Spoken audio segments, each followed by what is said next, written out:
जय श्री कृष्णा मित्रों, राधे राधे। क्या कभी आपके जीवन में ऐसा समय आया है जब आपने पूरी कोशिश की हो फिर भी कोई रास्ता दिखाई ना दे?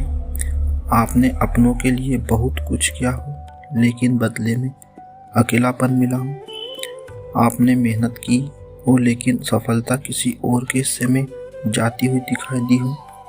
ऐसे समय में इंसान सबसे ज़्यादा अपने भाग्य पर सवाल करता है। लेकिन श्री कृष्ण कहते हैं, जिस रास्ते पर आज अंधेरा दिखाई दे रहा है जरूरी नहीं कि वह रास्ता गलत हो।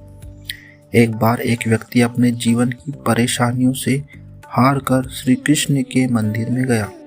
उसने भगवान के सामने बैठकर कहा, हे प्रभु, मैंने कभी किसी का बुरा नहीं चाहा।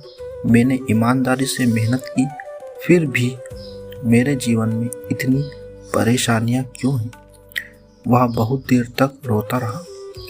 कुछ समय बाद मंदिर में बैठे एक वृद्ध संत ने उससे कहा, तुमने भगवान से यह पूछा कि तुम्हारे जीवन में कठिनाइयां क्यों हैं, लेकिन क्या तुमने कभी यह पूछा कि इन कठिनाइयों से तुम्हें क्या सीख मिल रही है? वह व्यक्ति चुप हो गया। संत ने कहा, देखो, जब सोना आग में जाता है तो आग उसे खत्म नहीं करती बल्कि उसकी शुद्धियाँ खत्म करती है। उसी तरह जीवन की कठिनाइयाँ हमेशा तुम्हें तोड़ने नहीं आती। कई बार वे तुम्हें उस इंसान में बदलने आती है जिसे तुम अभी बनना बाकी हो।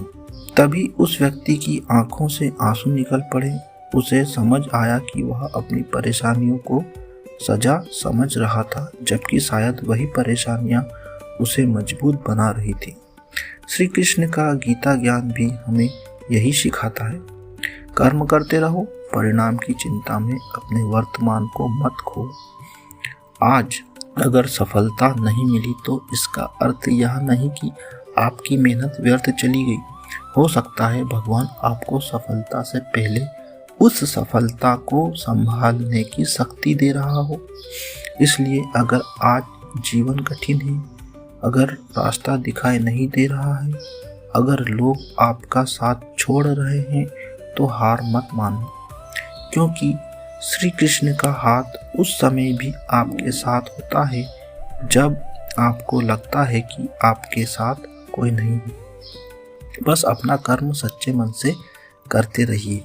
समय बदलेगा, परिस्थितियां बदलेगी और एक दिन आपको समझ आएगा कि जिस दौर को आप अपनी सबसे बड़ी परेशानी समझ रहे थे वही आपके जीवन की सबसे बड़ी सीख थी। जय श्री कृष्ण।